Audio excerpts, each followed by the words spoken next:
如果你们这边重新选择其他地方报考的话，统一是给几万块钱。大家好，今天是2026年的8月6号。最近公务员事业单位的瓜真是一个接一个，前有河南3支一扶考试作弊被实锤，8月3号已经做视频讲过了。后有广东雷州事业编笔试第1名被劝退，再有河北邯郸执行局长骚扰索贿女当事人，真是无法无天了。怎么回事呢？先说第一个，笔试考了第1名，面试前有人拿着几万块钱让你换个地方考，把岗位让出来，你拒绝了，录音实名举报了，最后掏钱劝退你的人公示上案了，而举报人落榜了，这是换谁能接受呢？这是广东雷州特殊教育学校高中舞蹈岗招聘里陈女士的真实遭遇，一起来看看怎么回事。选别的岗位报考给你几万块，雷州教招笔试第2名找人劝退笔试第1，面试当场还呛对方，我都求你别来你还来。考生手握完整录音实名举报，最后公示上案的竟然还是花钱劝退人的第2名。这场招考闹剧您看完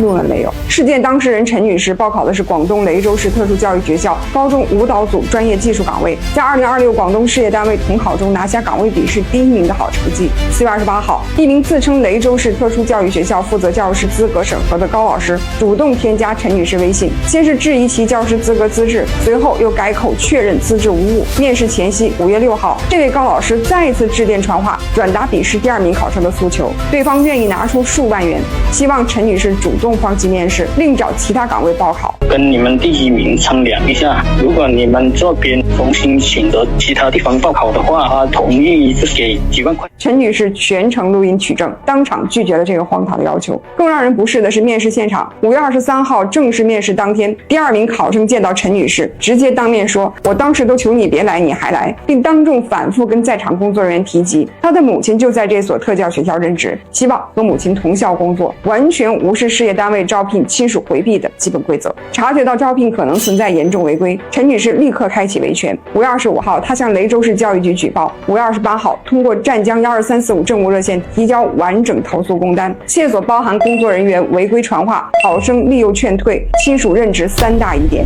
可投诉流程一拖再拖，公单2次延期办理，直到7月31号才移交雷州市纪委。期间没有任何工作人员联系陈女士核实情况。陈女士以为举报会叫停违规流程，可8月3号，雷州市教育局发布的拟聘用公示名单显示，这个岗位的拟录用人员正是找人花钱劝退陈女士的第2名考生。教育局给出的解释十分单薄，该考生笔试、面试卷面分数核查没有问题，所以按程序正常公示。消息曝光后全网哗然，多家媒体随即跟进采访。涉事特教学校电话始终无人接听，教育局人事股办公电话多次拨打也无法接通。湛江市教育局责令雷州全面核查，雷州市纪委也同步介入。就在全网持续热议、舆论持续发酵以后，8月5号，雷州市教育局发布官方调查通报，雷州市特殊教育学校副校长高某先受该校教师陈某林所托，违规透露笔试第1名的个人信息，并通过微信联系第1名，以利益许诺他，劝他放弃后续考试。目前官方已经做出明确处理，涉事副校长高某先被立即停职，涉事校内教师陈某林暂停工作，这一岗位招聘全面叫停。此前备受争议的拟聘用公示正式作废撤销。整件事暴露出当地教师招聘全链条监管的巨大漏洞，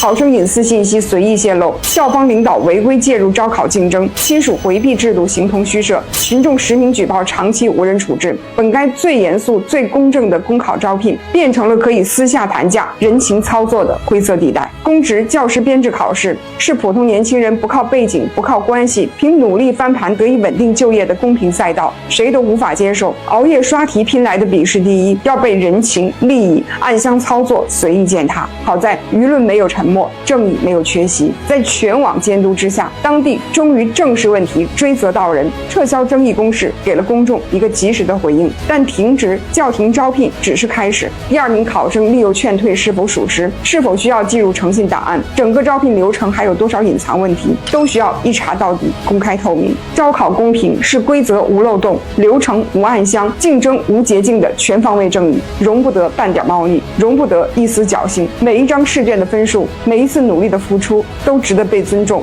被守护。以案为鉴，警钟长鸣。唯有严查到底，压实监管，堵住漏洞，才能真正守住公考底线，让每一份奋斗都光明正大，不被辜负。类似事件频繁出现，公众热议的不只是一个岗位的归属问题，这是一个系统的信任问题。有人说了，就算烂到根儿了，也还有大批被洗脑的人拥护他们，甚至削尖了脑袋往里钻。是的，但是在当下这个人人自媒体时代，这种事越多，认清现实的人也会越来越多，以至于信任体系完全崩塌。现在看来，这个趋势是不是很明显了呢？接下来一起看看河北邯郸公职人员性骚扰事件，请看视频。班长挺喜欢你保护我那个钱吧，我这人收钱。近日，河北邯郸丛台区法院执行局局长郭洪波言论不当问题引发关注。据多家媒体报道，今年5月25日，在邯郸市委书记公开接访日，42岁的武丽娜前往反映执行难等问题，却被郭洪波电话阻拦。郭承诺帮他解决问题，武丽娜最终放弃了信访。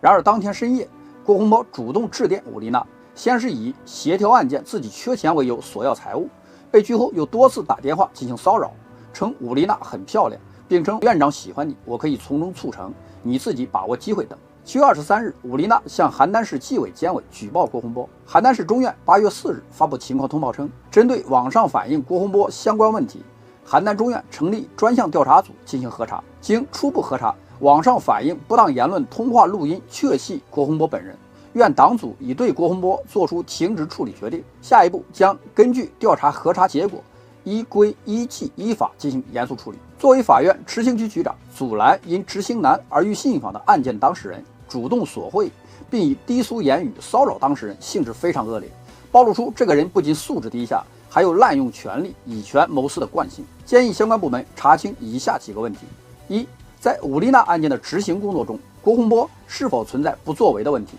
以至于案件长久执行不到位？二，在其他案件中，郭洪波是否如对武丽娜一样存在索贿和受贿问题？三，在其他案件中，郭洪波是否存在借案件骚扰和非法侵犯当事人权利的问题？四，郭洪波电话中所称丛台法院院长喜欢武丽娜一事是否属实？是否存在院长委托郭洪波从中促成的情况？另外，由于此事涉及丛台法院院长和执行庭长，且不排除邯郸中院存在监督不力以及干部任用的问题，